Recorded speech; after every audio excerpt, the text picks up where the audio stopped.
اعوذ باللہ من الشیطان الرجیم بسم اللہ الرحمن الرحیم۔ اور جان لو کہ جو چیز بھی تمہیں بطور غنیمت حاصل ہو اس کا 5واں حصہ اللہ کے لیے، رسول کے لیے اور رسول کے قرابت داروں، یتیموں، مسکینوں اور مسافروں کے لیے ہے، یعنی یہ واجب ہے اگر تم اللہ پر اور اس کی غیبی نصرت پر ایمان رکھتے ہو جو ہم نے اپنے بندہ خاص پر حق و باطل کا فیصلہ کر دینے والے دن نازل کی تھی، جس دن مسلمانوں اور کافروں کی دو جمعیتوں میں مٹ بھیڑ ہوئی تھی، اور اللہ ہر چیز پر قادر ہے۔ جس وقت تم قریب کے ناکہ پر تھے اور وہ دور کے ناکہ پر، اور قافلہ تم سے ادھر نیچے یعنی ساحل سمندر پر تھا، اگر تم ایک دوسرے سے وقت مقرر بھی کر لیتے تو بھی تم میں اختلاف ہو جاتا، لیکن خدا نے تو اس بات کو پورا کرنا تھا جو مٹ بھیڑ ہونے والی تھی، تاکہ جو ہلاک ہو وہ تمام حجت کے بعد ہلاک ہو، اور جو زندہ رہے تو وہ بھی تمام حجت کے بعد زندہ رہے۔ بے شک اللہ بڑا سننے والا، بڑا جاننے والا ہے۔ اور اے نبی،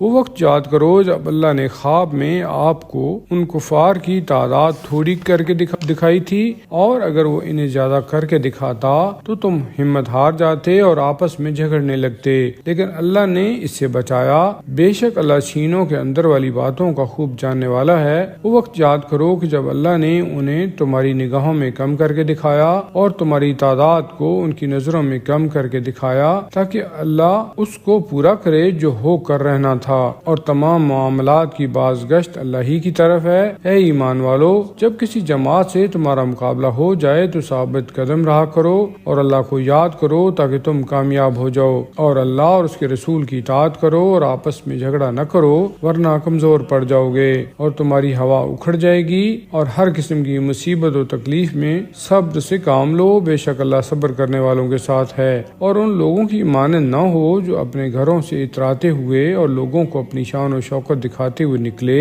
اور ان کا حال یہ ہے کہ وہ خدا کی راہ سے روکتے ہیں، اور وہ جو کچھ کرتے ہیں اللہ اپنے علم و قدرت سے اس کا احاطہ کیے ہوئے ہے۔ اور وہ وقت یاد کرو جب شیطان نے ان کے اعمال ان کے لیے آراستہ کر دیے، یعنی انہیں خوشنما کر کے دکھایا اور کہا آج کے دن لوگوں میں سے کوئی بھی تم پر غالب آنے والا نہیں ہے اور میں تمہارا حامی ہوں۔ پھر جب دونوں جماعتیں آمنے سامنے ہوئیں تو الٹے پاؤں واپس ہوا اور کہا میں تم سے بری الذمہ ہوں، میں وہ کچھ دیکھ رہا ہوں جو تم نہیں دیکھ رہے، میں اللہ سے ڈرتا ہوں اور اللہ بڑی سخت سزا دینے والا ہے۔ اور وہ وقت بھی قابل یاد ہے جب منافق اور وہ لوگ جن کے دلوں میں نفاق کی بیماری ہے کہہ رہے تھے کہ ان لوگوں یعنی مسلمانوں کو ان کے دین نے فریب اور خبط میں مبتلا کر دیا ہے، اور جو کوئی اللہ پر توکل یعنی بھروسہ کرتا ہے سو اللہ بڑا زبردست، بڑا حکمت والا ہے۔ اور کاش تم وہ موقع دیکھو کہ جب فرشتے کافروں کی روحیں قبض کرتے ہیں اور ان کے چہروں اور پیٹھوں پر ضربیں لگاتے ہیں اور کہتے ہیں